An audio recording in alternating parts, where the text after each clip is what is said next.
He found a buried briefcase right beneath his farm. But when he discovered what was inside, his peaceful life collapsed in an instant. Subscribe to the channel and comment which country you're watching from. The sun had barely begun to rise when Jerome Carter pushed open the creaking screen door and stepped out into the quiet chill of dawn. The air smelled of dust and earth, the kind of scent that clung to a man who had spent his whole life working the soil. The wooden boards of the porch beneath his boots were worn smooth by years of footsteps, those of his father and grandfather before him. Beyond the porch stretched the land that had defined the Carter family for generations. Fields that seemed endless when he was a child now looked smaller each year, shrinking not from size but from the weight that pressed upon them. Drought, debt, and disappointment had a way of turning acres into inches. Jerome rubbed a hand over his face, feeling the roughness of his beard. Another night with little sleep. The same worries had twisted through his mind, winding around every thought like creeping vines choking the life from a tree. Bills overdue, notices from the bank, machinery that sputtered and coughed more than it worked. He felt trapped between memories of better times and the harsh truth that those days were gone.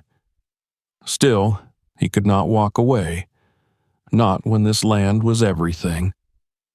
His gaze drifted toward the edges of the property, where fences, once straight and strong, now sagged like tired old bones. Beyond them lay a vast patch of barren earth, dry and unused for so long that even weeds struggled to survive. As a boy, Jerome had asked why they never planted there. His father had only shaken his head and said the soil was too stubborn, too rocky. Better to pour effort into the fertile fields close to home.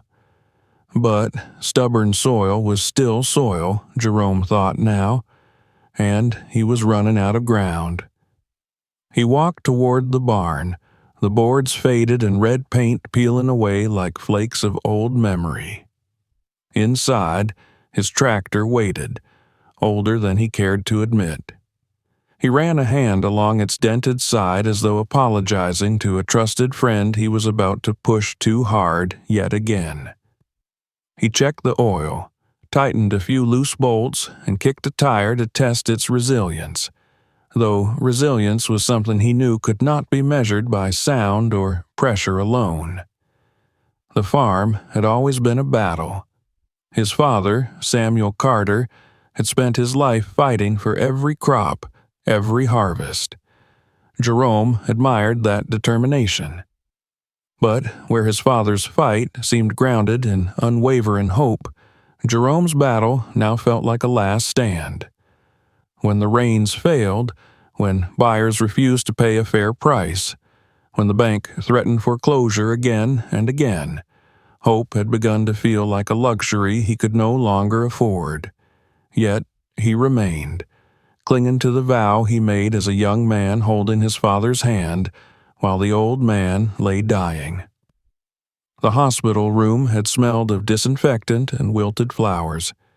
Machines hummed with artificial life while Samuel Carter's breaths grew shallow and frail. "Promise me," his father whispered, voice trembling like a leaf in the wind. "Don't let them take this land.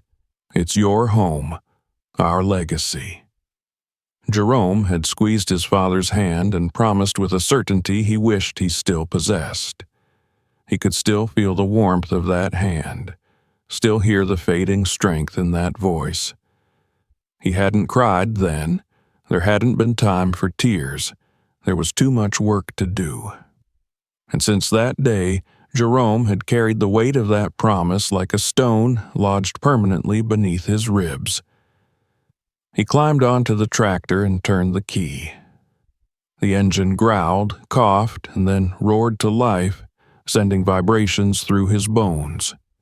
He guided it out toward the distant field, the forgotten field that his father had deemed too difficult, too time-consuming. Jerome no longer had the luxury of avoiding difficulties. Every unturned inch of this land was a chance at survival. The sky fully brightened now, gold washing across the slopes and hollows of the property. Birds flitted low over the tractor, following in the hopes of easy meals stirred from the dirt. The steady rumble of the machine was almost comforting, drowning out thoughts he wished would stay buried. He reached the neglected stretch of earth and lowered the plow into the ground. The tractor strained as metal met resistance. Jerome gritted his teeth and forced it forward, inch by stubborn inch. The soil here was harder, packed tight as though guarding secrets beneath the surface. Each row he carved left him sweating, muscles burning, but he felt a grim satisfaction in watching the land yield to his effort. Hope was a fragile thing, but a plowed field, no matter how small, looked like possibility. As the hours passed, memories drifted through him like ghosts. His father teaching him how to plant the first seeds of the season, his mother calling them in for supper, laughter floating from the kitchen windows. The way the house had felt full then, full of noise, full of life. Now silence dominated, walls holding only the hollow echo of what once was. He shook the thoughts away and kept working. Somewhere between the 10th and 12th pass of the plow, the tractor lurched violently. Jerome's hands clenched the wheel as the machine bucked over something hidden beneath the furrowed earth.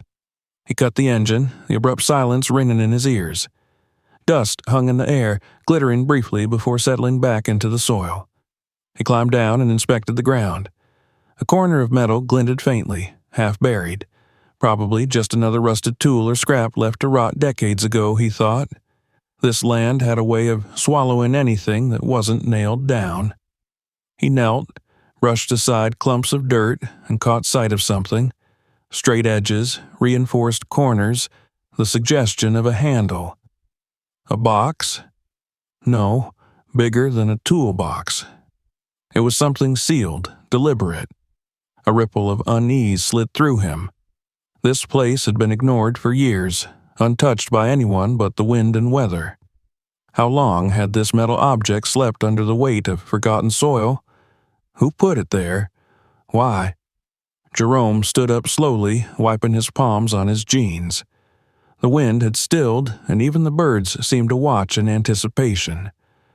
The tractor's ticking engine faded as it cooled, leaving a strange, expectant quiet. He stared at the exposed fragment, heart thudding with a mix of curiosity and apprehension.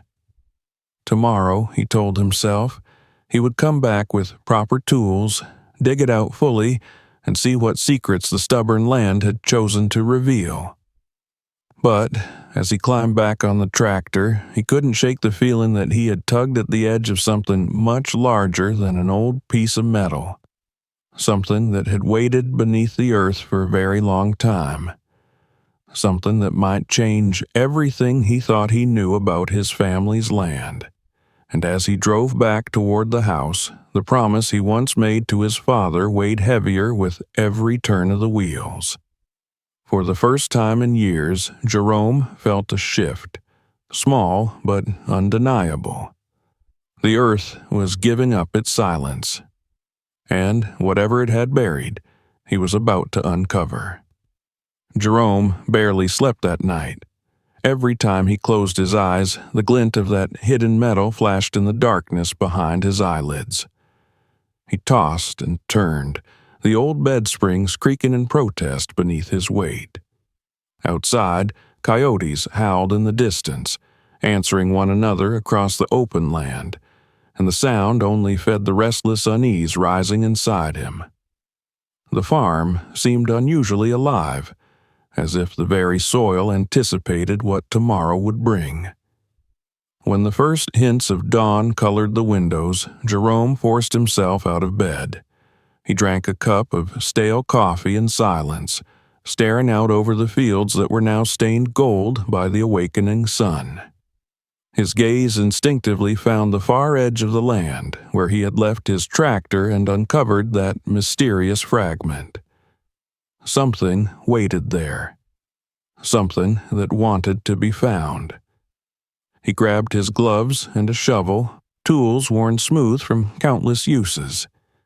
The morning air was cool as he stepped outside, but sweat threatened already, fueled not by heat but a prickling anticipation. Each step toward the distant field heightened his heartbeat. He tried to focus on the routine of walking, the crunch of dirt beneath his boots, the sway of grass brushing against his legs, but his thoughts raced ahead of him. What could it be? Some old farm equipment, long forgotten. A buried storage box, something of his father's, of his grandfather's. But deep down, Jerome knew that neither of them would have left such a thing hidden without a word. The Carters were simple men, and their secrets had always lived above ground, carved into the wrinkles of their hands and the sunburnt lines on their faces. He reached the site faster than he expected. The earth was disturbed, loose and soft where he had dug the day before. The corner of metal still protruded, catching the same early light as before, though now it seemed to shine with greater significance. Jerome rested his hand on his knee, staring at it for a long moment, then exhaled and set to work. The shovel bit into the ground with a dull thud. He dug around the object, peeling away layers of stubborn earth. The soil clung to the metal as if unwilling to surrender its captive. With each scoop, more of the shape revealed itself, a rectangular outline, corners reinforced with rusted brackets, traces of what appeared to have once been leather wrapping. There was no mistaking it now. This was no toolbox, it was a briefcase, heavy, weathered, hidden with purpose. Jerome paused and wiped his arm across his brow. A strange tension built in his chest, one that tightened with every inch unburied. He dug deeper, until at last the briefcase broke free from the clutching ground with a reluctant groan. Dirt crumbled off its sides like decades-old dust. He lifted it with both hands, surprised by its weight. Something substantial lay inside. For a moment, he simply stood there, the fields stretching silently around him. The briefcase felt cold even through his gloves. He imagined 1,000 possibilities: money from a thief long dead, tools from a forgotten worker, documents of a past owner. But no matter how he tried to rationalize it, his mind kept veering into darker assumptions. Sweeping his gaze across the quiet horizon, he felt exposed, vulnerable, alone. Carrying the briefcase to the tractor required effort, and by the time he set it on the flatbed, he was breathing hard. He looked around again, half expecting someone or something to emerge from the tree line, but the land remained as still as ever, indifferent to his discovery. The only sounds were the distant hum of cicadas and the low grumble of a storm forming far beyond his property. He climbed back into the tractor and turned the key. As he drove toward the barn, he kept glancing over his shoulder at the briefcase. That cold rectangle of mystery seemed to distort the familiarity of his land, turning everything foreign and foreboding. Inside the barn, the air smelled of oil and hay. Shafts of sunlight pierced the dusty air, illuminating floating motes that danced like restless spirits. Jerome laid the briefcase on the work table and brushed more dirt from its surface. The old lock at the front was stiff, corroded. It would not yield easily. He searched the barn for tools that might help: wrenches, crowbars, screwdrivers, anything to pry it open. Finally, he chose a sturdy chisel and an aging hammer. The first blow echoed sharply through the barn, startling a pigeon from the rafters. The second blow loosened the weathered latch. The third forced the corrupted metal to snap with a crack and shriek. Jerome hesitated, One final movement was all that stood between him and the truth sealed inside. He slid a trembling hand beneath the lid and slowly lifted it. The smell hit him immediately. Stale, metallic, a scent preserved by time. Inside, carefully arranged, were bundles of paper. Stacks of government-printed bonds, crisp despite their years, tied together with faded twine. On top lay a thick folder stamped with markings he recognized. United States military insignias, names and numbers, official seals. He thumbed through the papers with caution, each line of typed text breathing secrets never meant for unknowing eyes. Underneath the documents sat a worn envelope, edges curled. He opened it, and black and white photographs slid into his hands. He studied the first one and felt his breath hitch in his throat. There, among a group of young soldiers in uniform, was his father. Samuel Carter stood tall in the center of the picture, his stern gaze staring straight into the lens, as if aware that one day his son might look upon this very moment and wonder what truth lay behind those eyes. Other men surrounded him, some smiling, some expressionless, but all dressed in military gear, their boots firmly planted in the dirt of what appeared to be a secret or remote base. The background revealed little, just shadows and structures half buried in darkness. Jerome's hand trembled as he lowered the picture. He sifted through the others. More soldiers, more hints of clandestine operations, and, in a few, his father's face again, always serious, always burdened. Beneath the photographs, he found pages of reports referencing a covert mission, funds allocated for classified purposes, the suspicion of internal theft. There were signatures, code names, scattered notes that seemed to accuse and defend at once. Jerome stared at the folder, pieces of a puzzle forming jagged shapes in his mind. Had his father stolen this money, or had he taken it from those who did? Why had he buried this briefcase here, on the very land he swore Jerome must protect? What truths had he taken to his grave? He closed his eyes and tried to steady his breathing. He remembered Samuel as a quiet man, weathered not just by sun and soil, but by something unspoken that lived behind his gaze. There had always been a distance in him, moments where his eyes would drift into memories he refused to share. Now those memories lay on this table, exposed and unforgiven. Jerome was still processing this discovery when the floor beneath him trembled slightly. The barn walls seemed to absorb a new vibration, one that grew louder, more distinct. The sound of engines, vehicles, more than one. His head snapped up, heart hammering in dread. He rushed to the barn door and peered through a crack. A column of black SUVs crept up the dirt road leading to his farm. Tinted windows, aggressive posture. Men who did not come to buy produce or ask for help baling hay. He hurried back to the work table and slammed the briefcase shut without closing the latch. He scanned the room for a secure hiding place. His mind raced. They couldn't be here for anything else. Someone knew. Someone had been waiting for that buried secret to resurface. And now it had. With hurried hands, he shoved the briefcase behind a stack of wooden crates filled with old tractor parts. He piled tools on top, hoping the dust and clutter would disguise any disturbance. The engines silenced outside, doors slammed, voices carried, commanding and coarse. Jerome wiped his palms on his pants, forcing himself to breathe. He had found answers buried in the earth today, but he had also unearthed danger old as war and dark as betrayal. And whoever those men were on his land now, they were not the type to knock and ask politely about what he had uncovered. He knew, with the certainty of a man staring into the storm, that nothing in his life would ever be simple again. Jerome stood frozen in place. His breath caught halfway in his throat as the deep rumble of engines faded into an unsettling stillness. His barn, usually a refuge from the hardship of the fields, now felt like a trap.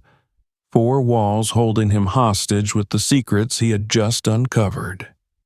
He forced himself to move, pacing silently toward the nearest window to glimpse who had arrived uninvited.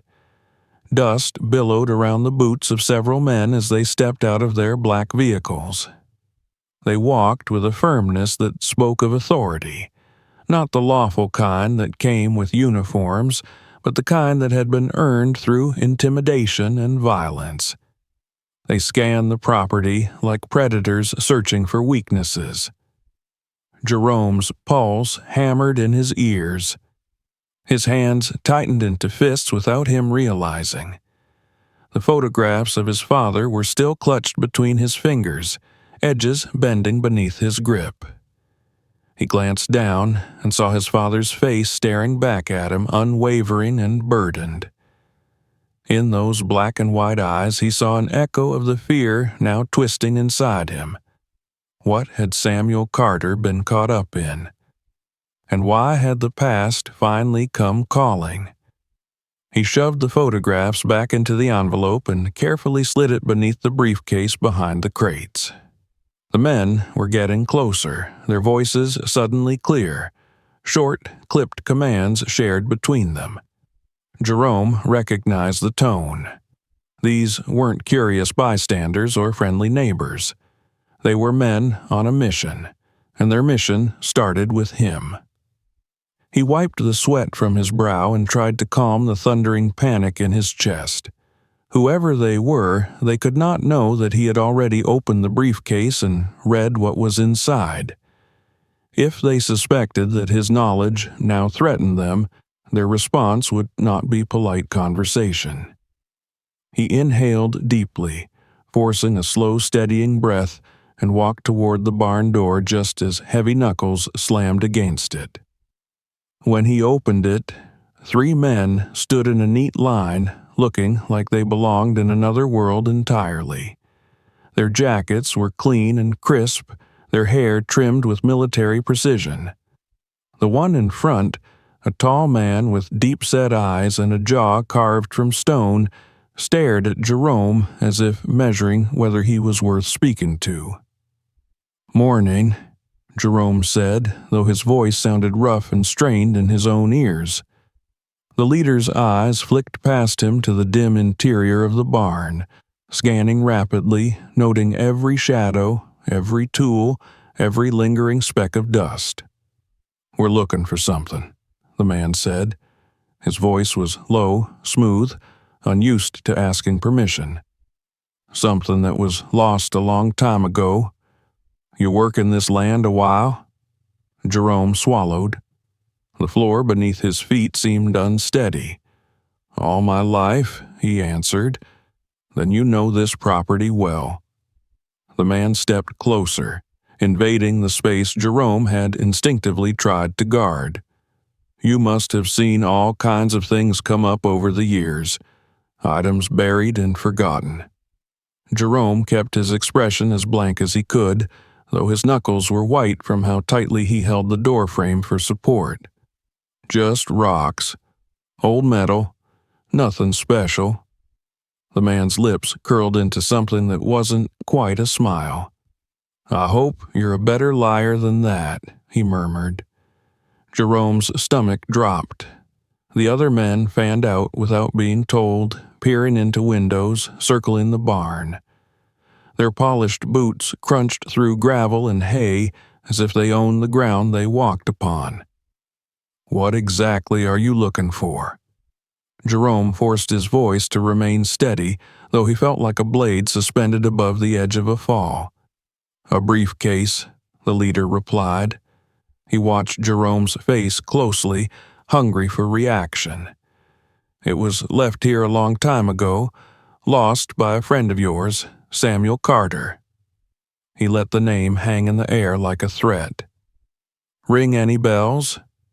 Jerome felt his heart turn cold. The use of his father's name was not accidental. These men knew exactly where they were and why they had come. They knew that Samuel had buried something on this land, and now they assumed that Jerome knew too.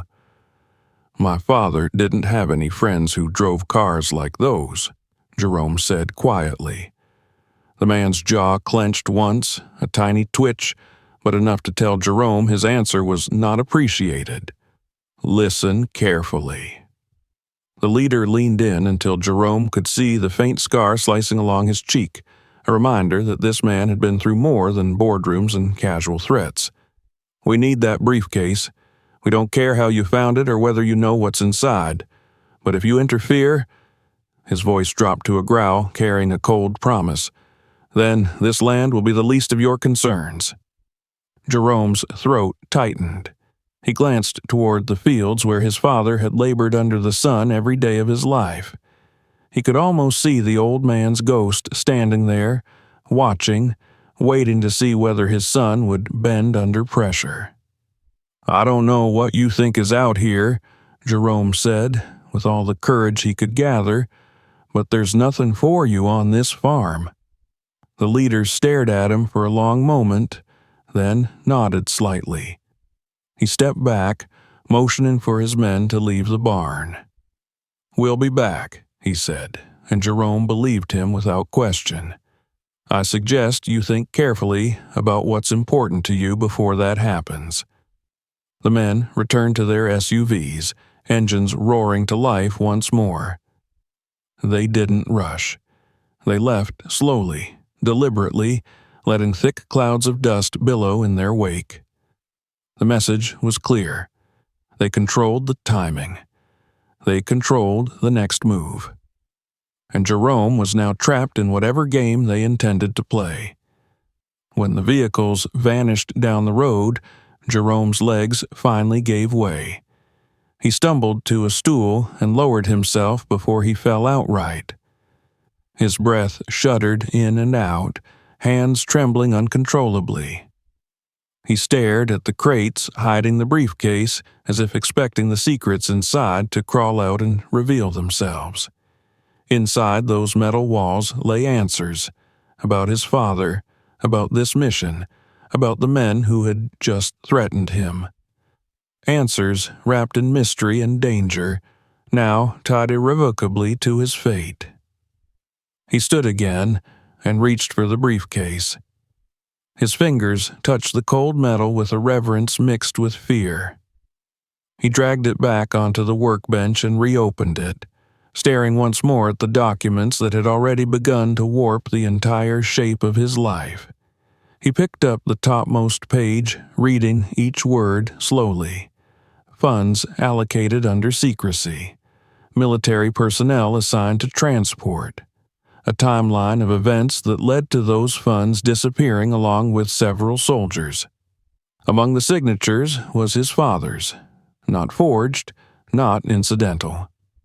Samuel Carter had been involved deeply, either willingly or under orders. But what role had he played? Was he betrayed by his brothers in arms, or had he become one of them? Jerome's mind flashed back to childhood scenes. Times when his father would sit by the fire, staring into the flames long after the rest of the family had gone to bed. Times when quick noises made him flinch or reach for something at his waist, where no weapon rested anymore. Times when stories of the military brought a sudden storm into his eyes. A good man burdened by something too terrible to speak aloud. Jerome brushed a trembling thumb over his father's face in the photograph. "What did you do?" he whispered. The silence answered him with a palpable tension. Then came the fear. The realization that he was now part of something he had never asked for, something violent and ruthless. He was no longer just a farmer struggling to save his land. He was a witness, a connection to secrets buried by men who would kill to protect them. He remembered the leader's final words, "We'll be back." His father had tried to bury his sins or his heroism beneath the soil, But the past never stayed buried forever. Now, it was up to Jerome to decide whether he would follow the same path or bring truth to the surface, no matter the consequences. He slid the documents back into the briefcase and latched it shut. His fingers hovered over the handle, knowing that he needed to move it, hide it better, protect it. At the same time, he knew that this briefcase was no longer just evidence of his father's hidden life. It was leverage. It was danger. It was a key that opened doors to justice, or destruction. The barn suddenly felt too small, too exposed. Anyone could return, kick down the doors, and take what they wanted. Jerome clutched the handle and carried the briefcase to the house, moving quickly as if shadows were reaching out to grasp him. Inside, he pushed the kitchen table aside and pried up a floorboard the way his father had shown him long ago. A stash point for emergency money, protected from storms and prying hands. Now it would become the hiding place of secrets worth more than anything Jerome had ever owned. He lowered the briefcase gently into the hollow darkness beneath the floor. Before replacing the board, he paused and looked into the darkness at the sealed vessel of truth. What he had found was a burden, heavy enough to crack the life he had known.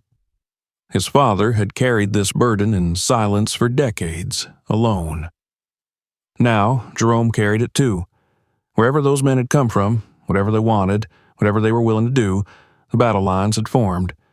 His land was no longer just his family's inheritance. It had become a battlefield. He slid the floorboard back into place and stood, staring at his home, his barn, his fields. Everything looked the same, but everything had changed. The shadows of the past had finally surfaced, and Jerome knew that soon they would demand the full truth.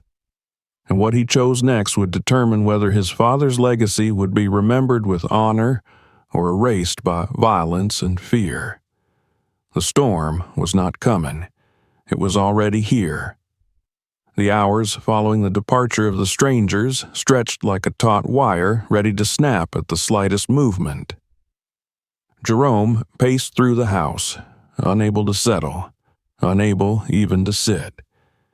Every creak of the old wooden floorboards sounded like footsteps returning. Every shift in the wind outside felt like a warning. He should have felt safer inside his own home, but instead the walls pressed inward, suffocating him with the weight of what he knew. The briefcase hidden beneath the floorboards seemed to radiate a feverish presence, as if the secrets locked inside were too powerful to be contained. He tried to work, but every chore he attempted fell apart beneath trembling hands. The tractor sat idle in the yard, streaks of dried mud clinging like scars where the earth had resisted giving up its secret. Jerome stared at the distant field from the kitchen window, remembering how innocent the morning had been before metal emerged from the ground to rewrite everything he believed about his father, and about the land he had vowed to protect. That oath now felt heavier, more complex. Protecting the land suddenly meant surviving forces far greater than drought or debt. His stomach churned with unease as the afternoon passed. More than once he found himself glancing toward the road, expecting to see dust rising from tires. But the horizon remained empty, deceptively calm. The stillness began to feel like a trap, as though the men had retreated only far enough to watch unseen. The uncertainty was its own kind of torment, fraying his nerves until a knock on the door would have been preferable to the silence. Toward evening, he heated a pot of beans, but the smell turned his stomach. He tried to swallow a few spoonfuls, chewing mechanically, his appetite lost somewhere between fear and exhaustion. He set the bowl aside and pressed his palms against the kitchen counter, head bowed. He needed help. He couldn't face men like those alone. The sheriff was a logical choice, Law enforcement, the voice of authority, sworn to protect citizens, but Jerome's gut twisted at the thought. Something about those strangers had felt deeply connected to power, the wrong kind of power. If they were truly dangerous, what guarantee did he have that the sheriff wouldn't already be under their influence? Still, he couldn't ignore the fact that they had spoken his father's name as though they knew it intimately. They knew about the land. They had been searching for the briefcase for a very long time. That meant someone in this region must have known about them, known about the money, known about Samuel Carter. If the sheriff wasn't aligned with them, perhaps he knew someone who was, and then Jerome could at least learn the truth. As night crept over the farm, thick with crickets and the distant calls of night birds, Jerome retreated to his bedroom but could not rest. He lay awake, eyes fixed on the ceiling while shadows flickered like ghosts of memories he had never been told. He remembered his father once warning him that not everything buried should be dug up. At the time, Jerome assumed it was just a lesson about farming, about letting the land decide what it was willing to reveal. Now, those words echoed with eerie precision, as though Samuel had been speaking about this exact moment. Sleep finally found him just before dawn, but it was shallow and filled with jagged dreams, SUVs prowling like wolves, photographs of soldiers crumbling to ash, his father's voice calling from beneath the earth. He jolted awake, heart pounding as sunlight poured into the room. He wiped the sweat from his brow and forced himself to rise. Today he would find answers. He had no choice. After securing the house and checking twice that the briefcase remained safe beneath the floor, Jerome climbed into his truck. The engine coughed before rumbling reluctantly to life. He drove down the dirt road, dust swirling behind him like a trail leading his enemies straight to him. As the town neared, he rehearsed what he would say, how much he would reveal. He didn't trust easily, not anymore, but he needed to believe that someone might still be on the side of the law. The county sheriff's office sat just off the main street, its squat brick structure flanked by 2 patrol cars. A flag swayed lazily in the morning breeze, and the windows reflected the bright light of a new day that felt too ordinary for the crisis tightening around Jerome's life. He parked and took a moment to steady himself before stepping inside. The air smelled like burnt coffee and paper. A radio crackled from somewhere out of sight. At the reception desk, a deputy looked up with a stiff nod. "Sheriff's inside," he said without Jerome uttering a word. That unease in his gut twisted tighter. When the sheriff stepped out of his office, Jerome saw the recognition and surprise flash briefly in his eyes. Sheriff Daniels was a square-shouldered man with a thick mustache and a voice that usually carried too much confidence for Jerome's liking. But today, that voice sounded cautious.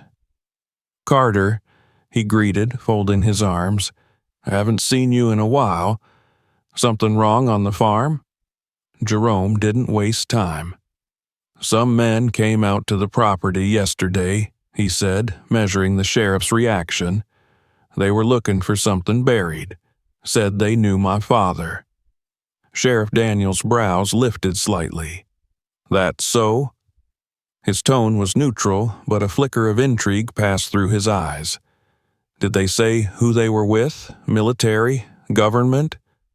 "No," Jerome replied, and they weren't too keen on explaining themselves.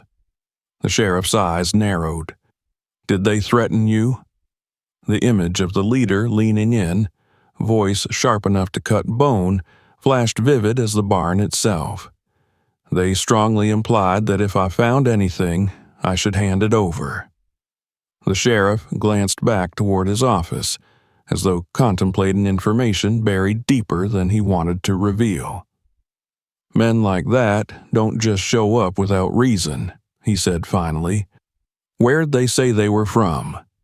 They didn't, Jerome replied, but they mentioned something buried a long time ago, something that belonged to my father. There it was. A brief, barely perceptible shift of the sheriff's posture. Jerome caught it. A hesitation and a fear. You didn't find anything, did you? Daniels asked, the question too bold, too direct. Jerome stiffened. What makes you think I did? The sheriff didn't blink. Because they wouldn't come otherwise. It was then Jerome realized the sheriff knew far more than he would admit. And in that realization, dread congealed inside his chest. He had walked into a place he hoped would offer protection, only to find more shadows lurking behind badges and uniforms. The sheriff sighed, rubbing a calloused hand across his mouth. Look, Carter, there are people out there, powerful people, who don't like unfinished business. If your father was mixed up in something, it's best you stay out of it. Let them take whatever they're looking for and you'll be left alone. The betrayal hit hard enough to stagger him. You expect me to trust them? After what they said? The sheriff's voice hardened. I expect you to trust me when I tell you that you don't want to get involved. Their eyes locked. Jerome felt the ground beneath him shifting, losing its stability. He thought of his father's trembling hand gripping his, that final promise whispered on a dying breath. Don't let them take this land. He understood now that Samuel hadn't been referring to the bank or the storms. He had meant these men, these wolves disguised as officials and patriots. Jerome turned to leave without another word. He could not count on the sheriff. He could not count on anyone but himself. The drive back felt far longer than the journey into town. Trees leaned like silent spectators as he passed, their branches seeming to point condemning fingers. His truck rattled over ruts in the road, but he barely noticed. He was too consumed by the crushing knowledge that he stood alone against enemies powerful enough to alter the truth itself. As he neared the farmhouse, his breath caught. Tire tracks, fresh ones, cut deep into the dirt near the barn. Tracks that had not been there when he left. He slammed the truck into park and leapt out, heart pounding like hooves against the earth.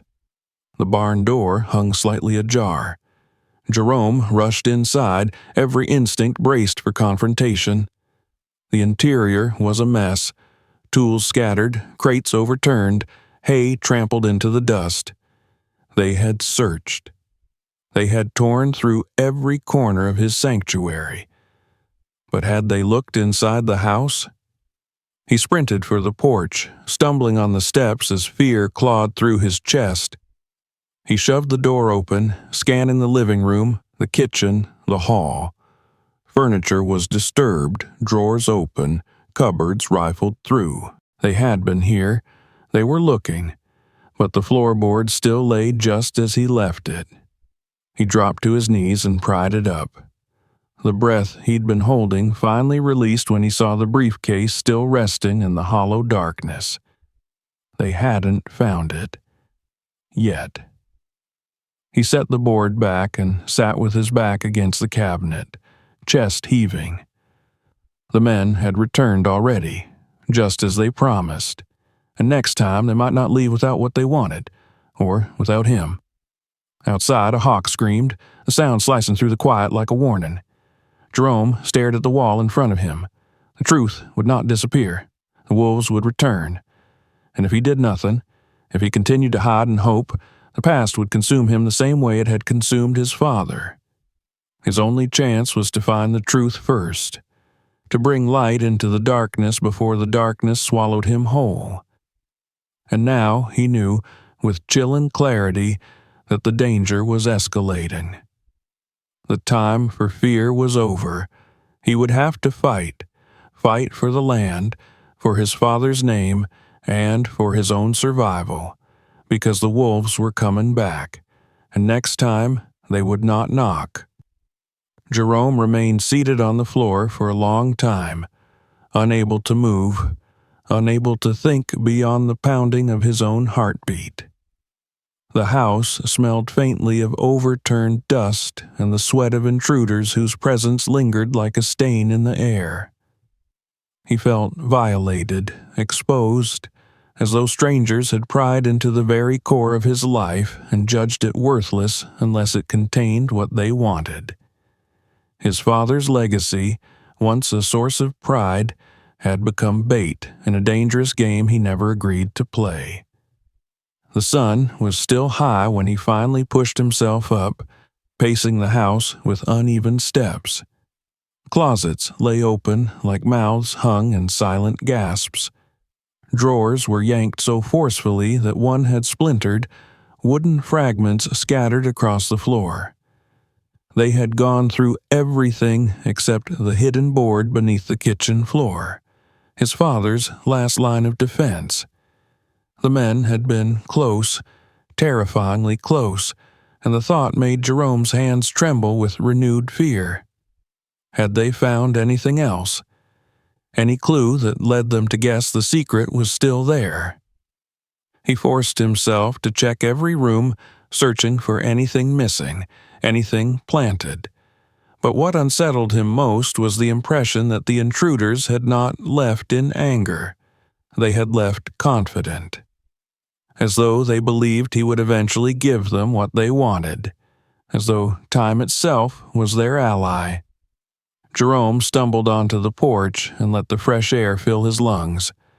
The vast fields, once a comfort, now seemed like endless open eyes watching him. He needed a plan. The sheriff couldn't be trusted. Those men would return soon. He could not let them pin him to the walls of his own home like a cornered animal. He needed help from beyond this county, beyond his corrupt roots that ran too deep into the soil. The federal government. The idea struck him suddenly, with the clarity of sunlight cutting through storm clouds. The documents in the briefcase carried the marks of classified military property, money that belonged to the state, not criminals. If he could speak to someone above these wolves in suits, maybe the law would finally stand by his side. His hands still shaking slightly, Jerome pulled his cell phone from his pocket. He scrolled past useless apps and contacts, finding the number for the state bureau he remembered seeing once on a flyer at the feed store. His thumb hovered over the call button. Once he made this call, everything changed again. There would be no return to ignorance, no pretending he had found nothing but dirt and rust. He pressed the button. The line rang. A click, then a voice, flat and professional. Federal Bureau, State Division. How may I direct your call? Jerome steadied himself. My name is Jerome Carter, he began, forcing each word to form clearly. I need to report a crime, a major one. It involves stolen military funds hidden on private property. I have proof. The voice on the other end sharpened immediately. Another click, a different voice, older, more authoritative. Mr. Carter, I need you to start from the beginning. Jerome explained everything in painstaking detail. His discovery of the briefcase, the documents, the photographs, the strangers who had arrived with threats, the sheriff who offered only intimidation disguised as advice. The line stayed silent as he spoke, and the silence weighed heavily. When he finished, the agent exhaled slowly. Mr. Carter, the voice replied, crisp with gravity, what you've described is part of an ongoing federal investigation. You've done the right thing contacting us. Do you still have possession of the briefcase and its contents? Yes. And you have not turned over any of its contents to local law enforcement or the men who confronted you? No. A pause, then, good, listen carefully. Do not contact your sheriff again. Do not confront the men who visited your property, and do not try to move or destroy the briefcase. We will dispatch agents to your location within the next 48 hours. You are not safe until we arrive." The words struck Jerome like ice water. He gripped the phone tighter. 48 hours? I don't know if I have that long. "You need to trust us, Mr. Carter," the agent insisted. "Keep a low profile. Avoid contact with anyone who approaches you about this matter. We will be there soon." The call ended. The line went dead, leaving Jerome alone again with his racing thoughts. 48 hours. 2 days standing between him and salvation, or disaster. He spent the next evening in vigilance. He checked and rechecked the locks. He positioned furniture near windows where blinds had been broken. A hammer rested near his bedside. He turned off lights and sat in the darkness, watching the moonlit road with wide, sleepless eyes. Every distant sound became a threat. An owl's cry sent a jolt through his heart. A car passing miles away stirred paranoia that clawed at his nerves, and the hours dragged relentlessly. The night finally faded, replaced by a dull, gray dawn. Jerome's chest ached from tension, but adrenaline kept him upright. He forced himself to eat, although every bite felt like gravel. He needed strength. The wolves could return at any moment. By afternoon, fatigue wrapped around him like thick fog. His thoughts grew sluggish, vision blurred at the edges. Just as he closed his eyes for a moment too long, a faint crunch reached his ears, the sound of tires rolling over gravel. He lurched toward the window. 2 trucks, rusted, local, familiar, not the polished SUVs. And yet fear burned through him as 2 figures climbed out, Sheriff Daniels and a deputy. The sheriff's steps were brisk and determined as he approached the porch, gaze locked on the house like a hawk homing in on prey. Jerome swore under his breath, backing away from the door. He wasn't ready for this. He wasn't prepared for a man with the power to twist justice into a weapon. The sheriff knocked, though the gesture was merely ceremonial. "Jerome," he called, "we need to talk. Now." Jerome's mind raced. The agent's warning beat like a war drum in his memory. Do not contact your sheriff again. Do not confront the men who visited your property. He remained silent. The sheriff's next knock was harder. "I know, you're in there." His voice was sharp, no longer pretending politeness. "Open the door." Jerome stood motionless, barely breathing. Footsteps shifted outside. A voice, lower, murmuring. The deputy. They were discussing something, maybe whether to force entry. The sheriff's temper cracked. "If you're hiding something, Carter, it's only a matter of time before we find it. You can't keep the truth from coming out." Jerome shuttered his eyes briefly, rage and fear clashing in his chest. The sheriff wasn't here to protect the law. He was here to protect criminals, to protect himself. He clasped his hands into fists and prayed the sheriff would leave. Slowly, eventually, footsteps retreated from the porch. The engines started. Tires scattered gravel. The trucks left a fresh scar across the road. Jerome didn't dare relax. He went straight to the kitchen floor, pried up the board again, and checked the briefcase. It was still there, intact. But the sheriff's visit confirmed what Jerome already knew.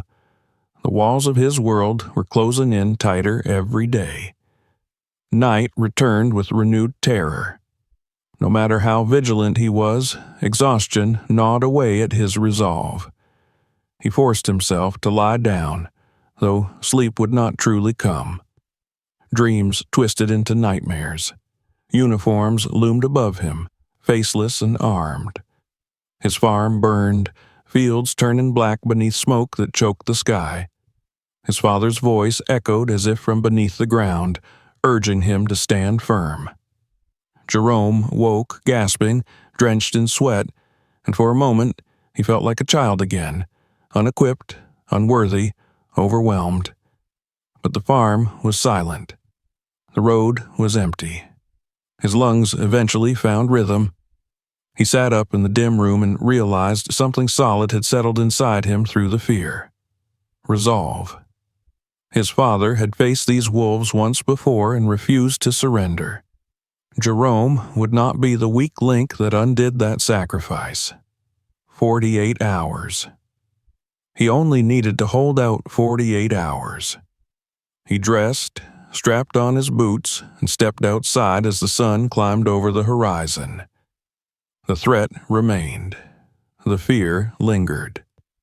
But, for the first time since digging up that cursed briefcase, Jerome felt something pushing just as strongly in the other direction. Hope. Thin as a thread, yet enough to hold. He looked toward the distant tree line where trouble would inevitably return. The land beneath his feet felt different now, not a burden, not a prison, but a promise he would not break. Because help was coming, because truth was finally rising from the soil, and because Jerome Carter would fight until the last breath to protect everything his father died to leave behind. Jerome had never known time to move so cruelly slow. Every hour felt like a day, and every minute felt like a test of will. The sun blazed overhead, yet he felt cold beneath its heat. His breath came short and shallow, as if fear itself tried to choke him from the inside. He kept glancing toward the driveway, the tree line, the road from town, any direction where danger might reappear. The promise of federal agents arriving within 48 hours gave him something to cling to, but hope and dread tangled inside him like barbed wire, tightening with each passing moment. He tried to distract himself through work. He fed the chickens, though his hands shook so badly he spilled half the feed. He checked the plumbing in the barn, though his eyes kept flicking toward the open door. He inspected his fence line, though every rustle in the brush sent him dropping into a defensive crouch like a soldier in enemy territory. The land that had always been home now felt like a battlefield. Every hill a hiding place, every shadow a threat. By mid-afternoon, he walked the rows of his field simply to keep moving. The dried stalks whispered with the wind, but their voices felt ominous instead of comforting. His father's ghost seemed to lean over his shoulder with each step, urging him to stand his ground. That memory kept him from breaking, even when fear gnawed at the edges of his resolve. As the sun dipped low, painting the horizon crimson like fresh wounds, Jerome knew the wolves would appear again under that cloak of dying light. Men like them thrived in intimidation, and nothing intimidated more than a visit in the dark. The wind died to a breathless stillness. The cicadas' hum faded. The world seemed to hold itself still, waiting. When the first engine roared somewhere far down the road, Jerome's heart surged into his throat. He ran to the house and slammed the door shut, locking it, bolting it, securing it as though thin wood could stop the hungry violence coming for him. He had only a hammer and a kitchen knife for protection, weapons laughably small against firearms and trained killers, but they were something, better than bare hands and fear. The headlights carved through the darkness before he saw the vehicles themselves, 3 black SUVs rolling slow like sharks circling prey. They stopped in front of his house. Doors opened, boots crunched gravel. Men emerged with purpose and aggression, flashlights slicing through the night. They didn't knock this time. They didn't pretend courtesy. One of them signaled with 2 fingers, and the rest split apart, forming a semicircle around the house. Jerome's breath stilled in his chest. He crouched behind the living room window, watching their silhouettes creep closer. One man stepped onto the porch, his boots thudding heavily against the wood, and pounded against the door. "Carter," he barked, his voice seething with fury, "we're tired of games. Open this door." Jerome didn't move. His silence was answer enough. The man's tone hardened into something darker. "We know you made a call. We know who you talked to. They won't get here in time.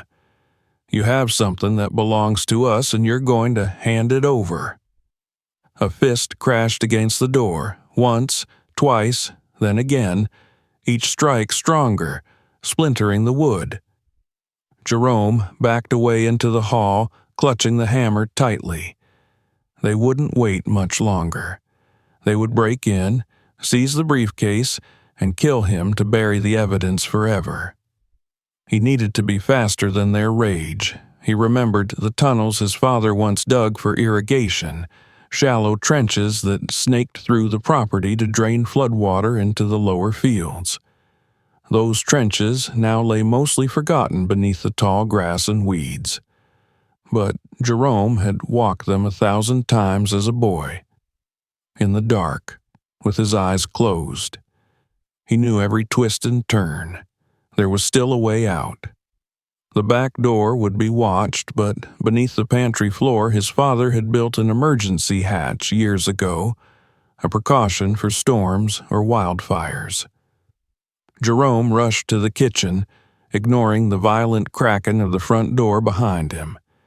He cleared the floorboard, pulled open the latch, and lifted himself into the narrow crawl space. The air smelled of earth and old wood. He dragged the hatch closed above him just as the heavy crash of the front door being smashed open echoed through the house.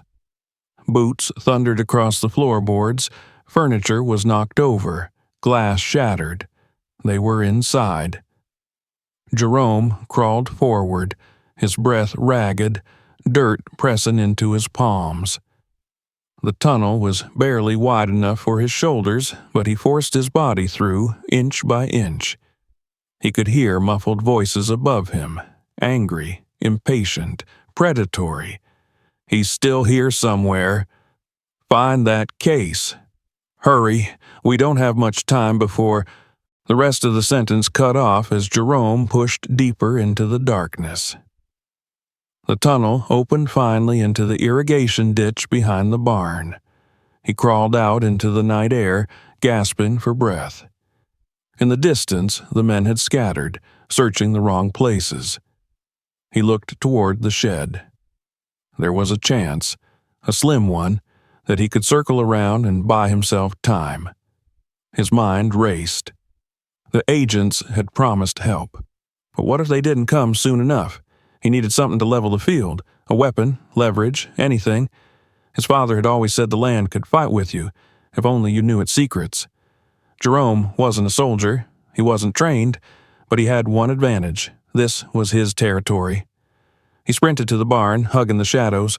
The wolves had left it in disarray, but in their rage they hadn't noticed the old hunting rifle mounted high on the wall, dusty and forgotten. Jerome scrambled up and grabbed it down. The wood was dry and rough against his hands. He checked the chamber, loaded. Only a few rounds, but enough to make a stand if necessary. He heard shouting from the house. Someone had found the hatch. They were coming. The moon hung low and wide, silvering the field. Jerome moved toward the far edge of the property, where the land dropped into a dip. There, thick brush and tall grass could conceal him until backup arrived. If backup arrived. The voices grew louder behind him. Flashlights sliced through the field. They were fanning out again, spreading like a tightening net. Jerome dropped low into a shallow trench and crept through the grass, staying beneath sight lines. Every rustle felt too loud. Every heartbeat was a countdown. Then a light swept dangerously close. He froze. A man stood just yards away, scanning the field with a pistol drawn. His jaw clenched, eyes sharp as razors. The rifle felt heavy, impossible. Jerome had never fired at a living person in his life. Could he really do it? As if answering the question, the stranger's beam landed on the dirt where Jerome had just been. The man's mouth twisted into a wicked smile as he raised his weapon. Jerome acted on instinct. He rolled to the side, shouldered the rifle, and fired once. The muzzle flash blinded him for a moment, and the recoil punched into his shoulder like a sledgehammer. A cry split the night. The man collapsed, grabbing his thigh, swearing violently. Jerome scrambled deeper into the ditch, adrenaline making his hands shake almost uncontrollably. The others shouted, lights swinging wildly. Jerome moved faster, disappearing into the shadows of the field. Once hidden, he dared to look back. He saw the wounded man crawling, clutching his gun but unable to stand. His shouts were filled with rage and disbelief. Jerome hadn't killed him, but he had stopped him. The wolves were panicking now. They hadn't expected a farmer to bite back. Far down the road, faint blue lights began to flicker in the darkness, slow at first, then gaining strength. Headlights, multiple in formation. Engines, more powerful than the SUVs. The sound grew nearer. Shouts erupted from the field, frantic and sharp. The federal agents had arrived. Black and white vehicles surged onto the property, tires ripping through dirt. Officers poured out with guns drawn, bulletproof vests gleaming in the moonlight. Orders barked, lights flashed, chaos ignited. Jerome watched as the confrontation exploded. Armed men tackled to the ground, weapons kicked away, hands zip-tied behind backs. One man tried to flee toward the woods, but was dropped by a clean shot fired into the air above his head. Another threw down his weapon before agents even reached him, palms high and shaking. It was over quicker than Jerome could process. Silence returned to the field, different from before. Not hollow and tense, but heavy with relief. The kind of silence that follows salvation. Jerome stepped from the ditch, rifle still clutched in hand. A pair of agents immediately turned their weapons toward him before another shouted, "Hold fire, that's the caller." 3 agents rushed to him. One took the rifle gently from his hands. Another steadied him by the elbow when his knees nearly buckled from exhaustion. A third, the one who had spoken to him on the phone, approached with a nod of grim respect. "You did good, Mr. Carter," the agent said. "You did very good." Jerome exhaled shakily, vision blurring as his heartbeat began to slow. His legs trembled beneath him, but relief flooded through his body like warm water thawing ice. He was safe. The agent guided him back toward the house, away from the flashing lights and captured criminals. As they walked, Jerome noticed the wounded man being lifted onto a stretcher, snarling threats through gritted teeth. One look at the agent's face told him those threats would carry no weight anymore. The wolves had been caged.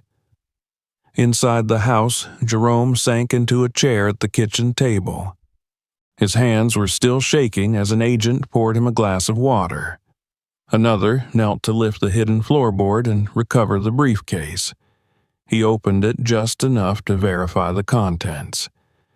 His expression hardened as he looked at the classified documents, the bonds, the photographs, evidence of corruption buried deep in history. One agent sat across from Jerome. He was older, with kind but weary eyes that had seen too much. He leaned forward, resting his hands on the table. "Jerome," he began, voice low and steady, "I need you to understand something important. Your father, he wasn't one of them." Jerome's breath caught. "He was the one who stopped them," the agent continued. "Those men attempted to steal government funds during a secret operation. Your father discovered the plot and intervened. He took the briefcase before they could complete the theft. He intended to hand it over to authorities. But they found out. There was a struggle, and the official record classified his death as an accident. Jerome stared, disbelief and sorrow blending into something indescribable. "Your father saved millions of taxpayer dollars," the agent said softly.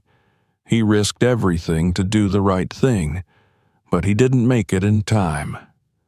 They planned to retrieve the evidence later and silence him forever. They failed, but he died before he could tell anyone the truth." Jerome bowed his head, tears slipping silently down his cheeks. All the pieces of his father's life, the haunted eyes, the unspoken memories, the weight he carried, fell into place. Samuel Carter had not been a man with secrets of shame. He had been a man with a burden of honor. "He died a hero," Jerome whispered. "Yes," the agent replied, "and you may have just saved countless others by making sure his story wasn't buried with him." The room felt strangely lighter, as if the ghost of Samuel Carter had finally been granted peace. Jerome looked up through blurred eyes and managed a quiet, exhausted smile. The land his father had fought for, had died for, was safe. And Jerome had kept his promise. For the first time in many years, the sun that rose over Carter Farm did not feel like an intruder trying to scorch life from the earth. It felt warm, welcome, almost kind. The grass shimmered with a fresh morning dew, as though the land itself exhaled in relief after a storm it had endured for far too long. The fields stood silent but strong, no longer hiding danger beneath their soil, no longer concealing the weight of secrets lost to time. Just earth and sky and the promise of growing things. Jerome stood outside with a steaming mug of coffee between his hands, watching agents load the now sealed briefcase into one of their armored trucks. The men, federal officers whose arrival had saved his life, moved with respectful purpose. They nodded to him, acknowledging the quiet strength he had shown in the face of death. He felt small under the magnitude of everything that had unfolded, yet something inside him had shifted. He carried his father's fire now, and that fire refused to be extinguished. One of the lead agents, the same man with weary eyes who had spoken to him inside the house, approached. In the gray morning light, the agent's expression looked gentler, less hardened by years of hunting men like the ones they had taken away. He reached into his jacket and pulled out a document, carefully protected inside an official folder bearing the seal of the United States government. "This is a formal statement clearing your father of any wrongdoing." His voice was steady and sincere. "It confirms he died attempting to protect national property and assist in exposing corruption. His name will be restored." Jerome accepted the document with trembling hands. He stared at the printed words. Samuel Carter, honorable service, heroic actions, legacy. A lump rose in his throat, thick and unfamiliar. Pride, real pride, not the fragile imitation he had clung to just to survive. He had always believed his father was a good man. Now the world finally knew it too.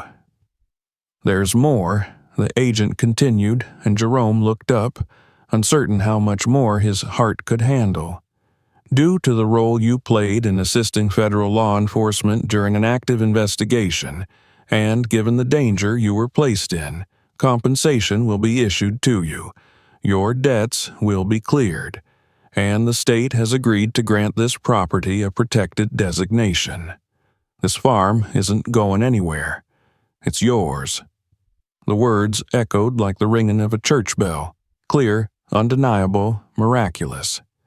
Jerome tried to speak, but emotion sealed his voice shut. So instead, he simply nodded. The agent offered one more solemn handshake before turning away. As the last vehicle pulled down the dirt road, leaving behind only tire tracks and peace, Jerome let the silence rush into the space they left behind. But it wasn't the silence of fear that had suffocated him for days. It was quiet that comforted, like the soft hush of a parent soothing a child in the dark. He walked the length of the farmhouse inside and out, taking stock of the damage left behind. Furniture overturned, wood splintered, walls scuffed and cracked. And yet, somehow, everything felt easier to fix now. The threat was gone. The wolves were gone. When he reached the kitchen, he paused before the spot where the floorboard had been lifted so many times recently. He knelt, resting his hand on the wood as if thanking it for keeping his father's legacy safe for all these years. Then he stood and opened the back door to step out into the wide fields that had defined his life. The earth looked raw in the spots where danger had unfolded. Boot prints, trampled grass, even a dark patch of earth where blood had spilled into the soil. His land had tasted violence to protect him, just as it had once shielded his father. The sky above was a perfect ocean of blue, streaked with thin clouds pulled like cotton. And something deep inside Jerome tugged at him, drawing him towards the far corner of the field where the earth had first revealed its secret. He found a shovel leaning against the barn, paused only a second, and then carried it with him through the high grass, his boots pressed into fresh ground that felt soft and forgiving underfoot. When he arrived at the spot, the exact place where the plow had caught that glint of metal, he stopped and breathed deeply. This land was more than inheritance. It was a grave for lies and a cradle for truth. It had hidden pain so that future seeds could one day grow without the poison of fear. And now it deserved something in return. Jerome drove the shovel into the soil. The earth parted cleanly, welcoming each turn. Sweat gathered at his temples as he dug a small, deep hole big enough to take root. When it was ready, he set the shovel down and lifted from his arms the sapling he had brought. An oak, young but sturdy, leaves fluttering with the slightest breeze. His father had always admired oaks. Strongest wood in the county, he used to say. Storm-proof, fire-resistant. The tree that lived for centuries and still stood tall. Jerome thought of that now as he lowered the oak into the ground and pressed soil gently around its base.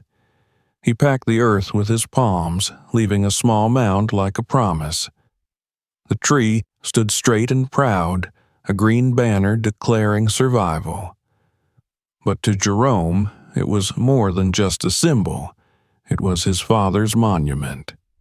Not a tombstone marking where a life ended, but a living legacy marking where a life's courage had continued on. He sat back against the grass and looked at the sapling for a long time. His muscles ached, but the ache felt good, felt earned. He noticed his breathing, slow, even, patient, as though every breath aligned him more firmly with the world that had nearly slipped away. This was what peace felt like. Not the absence of danger, but the presence of truth. Days turned into weeks. Repairmen came and went, fixing the damage done to the barn and the house. The rifle was returned to its place on the wall, not as a desperate tool, but as a reminder that courage could come from even the simplest hands. The fields grew thicker and greener with each new dawn. Rain returned, as if the skies themselves had been holding back until justice was restored. The farm was healing. And so was he. Jerome worked the soil with newfound purpose. Every seed he planted felt like an offering to his father. Every harvest that sprouted felt like a victory carried forward. Neighbors began to stop by more often than they ever had before. Some had heard rumors of what had happened, though not the classified details, and their admiration was shy but genuine. "You did right," they told him. "You protected your own." You kept Carter land, Carter land. Jerome accepted their words quietly. Praise was nice, but what mattered most was knowing his father would have been proud. One warm evening, as fireflies blinked alive and the first stars pierced the sky, Jerome found himself once again standing before the sapling. It had grown centimeters already, small but noticeable. He rested a hand on its thin trunk and smiled. The air smelled sweet, fresh, like the scent after a heavy rain. His father would always be here now, in the roots of this tree, in the soil that had kept his secrets safe, in every blade of grass that dared to rise. And Jerome no longer felt alone. For years, this farm had been haunted by silence, his father's silence, then his own. Now the silence was comfortable again, a calm blanket at the end of a hard day rather than the suffocating quiet of fear. The house behind him glowed with warm light through the windows. The porch creaked in the gentle wind, but no longer sounded like bones bending beneath dread. The land hummed softly, alive and grateful. When he finally returned inside and turned off the lights, he didn't lock the door out of terror, but simply out of habit. For the first time in so long he could remember, he laid down in his bed and closed his eyes without waiting for nightmares. He did not wait for engines to roar in the darkness, or fists to hammer at his walls, or ghosts of hidden sins to emerge from the earth. He simply rested. Before sleep carried him into peace, one final thought drifted through his mind, quiet and powerful. His father had fought to protect this farm, and now Jerome would live to make it flourish. The promise he had made as a frightened son in a quiet hospital room had been kept, not through survival alone, but through courage, truth, and stubborn love for land that had never abandoned him. The Carter farm would endure. Its roots would not die, and neither would the legacy buried in its soil. If you want more shocking real-life stories like this, make sure you hit that subscribe button right now. And don't forget to share this video with someone who loves a good twist. Click on the next story. You won't believe what happens there.